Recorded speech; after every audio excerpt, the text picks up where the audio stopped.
The stagecoach wheels screamed against the dry earth as the horses jerked to a stop, their sides heaving, their manes slick with sweat. A dust cloud rolled past the windows like a veil, swallowing the sun until the world turned the color of old parchment. The door creaked open. A white hem brushed the dirt, trembling as a slender figure descended. Her boots sank into the dust with a sound more final than footsteps should make. She did not speak. Her gloved hands tightened around a small leather satchel, the only thing she carried. The ranch ahead looked tired. Fences sagged, a windmill leaned, and the porch boards moaned under their own weight. The smell of horses and smoke clung heavy in the air. A man stood there, rifle leaning against his shoulder, his eyes shadowed beneath the brim of a weather-worn hat. He didn't move, but the first to speak was not the man. It was a child. A little girl in a faded dress stepped from behind the porch rail, barefoot, her braids wild from wind. Her voice was soft, almost swallowed by the desert hush. "God finally sent you to us," she whispered. The bride's breath caught. The words hung there, fragile as spider silk, impossible to answer. The man's jaw worked, but he said nothing. His scarred hand brushed the barrel of the rifle as though it were part of him. His gaze swept from a stranger's white dress to the girl at his side, and back again, suspicion carved deep into his silence. The coachman snapped his reins, muttering a curse at the sun. The horses pulled, wheels groaning, and the stagecoach lurched away, leaving only the thunder of hooves fading across the plain. When the dust cleared, there was no road back, only the bride, the ranch, and two pairs of eyes watching her as though she were an omen. She set her satchel down and steadied herself, every nerve alive with the heat, the silence, the weight of the little girl's words. The veil of her bonnet shifted, and the man caught the flicker of steel in her eyes, not the softness he expected. The screen door groaned open. He stepped aside, one hand motioning toward the darkness inside. The bride hesitated. The boards creaked under her boot as she placed one step, then another, each sound sharp in the heavy stillness. The girl followed close, fingers brushing the hem of her dress as though afraid she might vanish. Inside, the air was thick with tobacco smoke and old wood. A single chair lay tipped over in the corner. A lantern swung faintly on its hook, flames struggling against the draft. The rifle was laid across the table like a permanent guest. The bride stood in that doorway of shadows, clutching her satchel, her pulse louder than the creak of the floor. No one spoke again, but in the silence, it was clear, whatever mistake had brought her here, it was no accident. The fence post cracked under her weight, the wires snapping loose with a sound sharp as a whip. Evelyn dropped the broken rail to the ground and wiped the grit from her palms. The corral sagged like a wound that would not close. Behind her, Clara's laughter echoed faintly as she chased a hen across the yard, bare feet pattering over the dust. The sound was too small for the emptiness of the land. From the porch, Jed watched with a bottle half hidden in his hand. The glass glinted in the last light of day. His hat shadowed his face, but the rifle beside his chair never left sight. He said nothing, only grunted when Evelyn stooped to mend what he had left undone.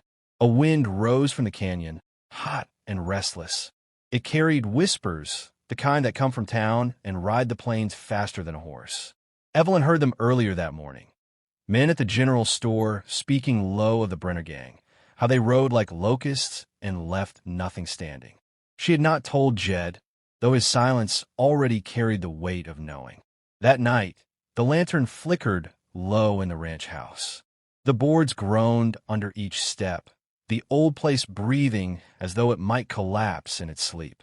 Evelyn set a pot on the stove, the smell of beans and smoke filling the air. Clara leaned against her, eyes heavy, whispering prayers under her breath. "Send her back, God, or let her stay," the child murmured. "Don't leave us alone." Evelyn froze, the spoon trembling in her hand.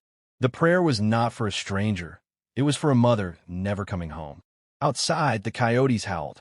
Jed rose at the sound, stiff, his hand brushing the rifle like a habit too long worn. His eyes met Evelyn's for a moment. Something unspoken passed between them. Wariness, maybe warning. The night deepened. From the window, Evelyn saw movement along the ridgeline. A shadow on horseback paused against the dying light, still as a carved figure. The shape lingered, then slipped away into the canyon gloom. Her breath caught. The spoon clattered against the pot. She did not call out. Jed stepped to the door, slow and deliberate, and stared into the black beyond the yard. His shoulders tightened, but he said nothing. Clara's small fingers clutched Evelyn's dress, eyes wide at the way her father stood like stone against the night. The silence was long, broken only by the creak of the lantern's chain. The Brenner gang had not yet arrived, but the frontier was already waiting for them. Hoofbeats rolled across the plain like distant thunder.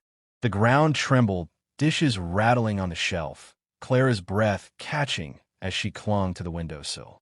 5 riders crested the ridge, black shapes against the burning sky. Their coats flapped like carrion wings, rifles glinting as they came. Dust churned under their horses' hooves, swallowing the horizon in a storm of red earth. Jed stepped into the yard, rifle gripped tight, shoulders squared though his face carried the wear of too many wars. Evelyn moved to the doorway, one hand steady on Clara's back. The gang spread wide as they reached the ranch, circling like wolves around a wounded steer. Their leader, Brenner himself, spat into the dirt, his grin sharp as broken glass. "This here land don't belong to you no more," he called, voice thick with whiskey and dust. "Sign it, or burn with it."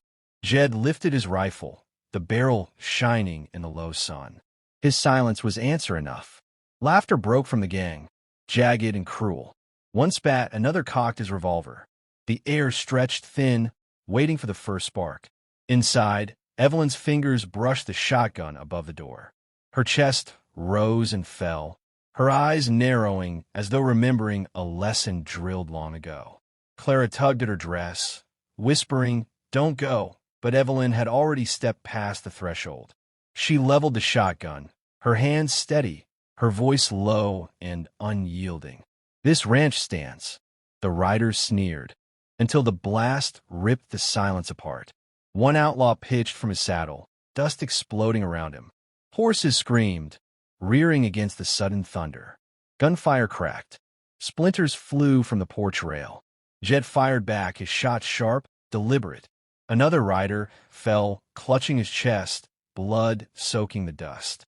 Evelyn moved with startling precision, racking the shotgun smooth as breath, firing again. The recoil slammed her shoulder, but she did not falter. Her eyes burned with something the men had not expected, skill, not fear. Brenner cursed, drawing down hard. A bullet tore through Jed's side, spinning him back against the post. He staggered, blood seeping fast. Clara's scream split the chaos. Evelyn dropped to one knee beside him, her face pale but fierce. She pressed the shotgun into his hands, then drew from beneath her dress a revolver worn smooth with years of use, the weapon her husband had left behind. Her hand fit it like an old memory. She rose into the dust storm of gunfire, eyes unblinking, feet planted. Bullets cut the air, the smell of black powder thick as smoke. Evelyn's shots rang out, sharp, final. Another rider tumbled lifeless into the dirt. 3 lay still. 2 remained. Brenner's snarl twisted into something colder. The sun bled low, the yard thick with smoke and blood.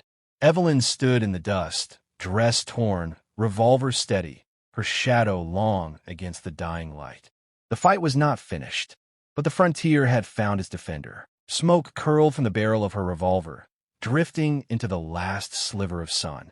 3 bodies lay still in the dust, their shadows stretching long as grave markers. Only 2 remained, one circling wide, the other, Brenner, sitting tall in his saddle, smile cruel as rusted iron. Jed groaned where he leaned against the post, blood soaking his shirt. Clara clutched his sleeve, sobbing, but her eyes stayed locked on the woman standing in the yard, veil torn, hair tangled with grit, dress spattered dark. Evelyn did not move. Brenner dismounted slow, boots sinking deep into the dirt. His spurs jingled soft as death bells. You shoot like a man who's buried too many, he said, voice low, mocking. He drew his revolver, twirling it with a practiced ease. But you ain't no gunfighter. You're just a bride lost in the desert. Evelyn raised her revolver, steady. No words, only breath, only fire. The last rider spurred his horse forward, charging. Evelyn turned fast, her shot ringing out, clean and sharp. The horse screamed. The man toppled into the dirt, and silence swallowed his cry. Now only Brenner.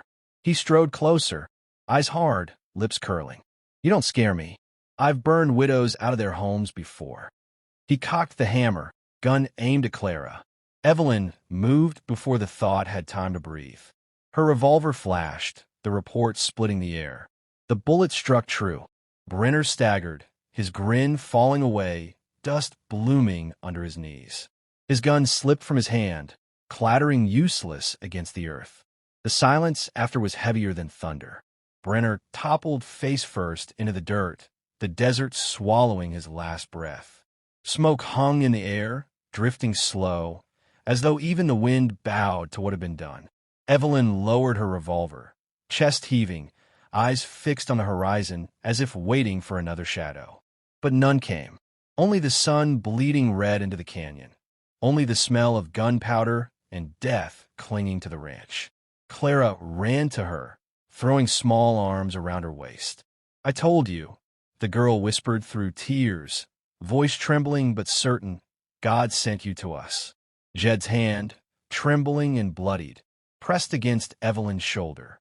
His voice rasped, cracked with pain but thick with awe. Never seen shooting like that. Not since the war. Evelyn looked at him, then down at Clara. The revolver hung at her side, heavy, but it no longer felt like a weapon. It felt like a chain finally broken. The lantern swung inside the house, flame steady now, casting long shadows across the room. Outside, the dust began to settle, covering the fallen in a quiet shroud. And so the story would be told, of a bride who rode to the wrong ranch, yet stood when the land itself cried out for justice. Some say the desert still remembers the echo of her gun, and the little girl who swore an angel walked into their dust.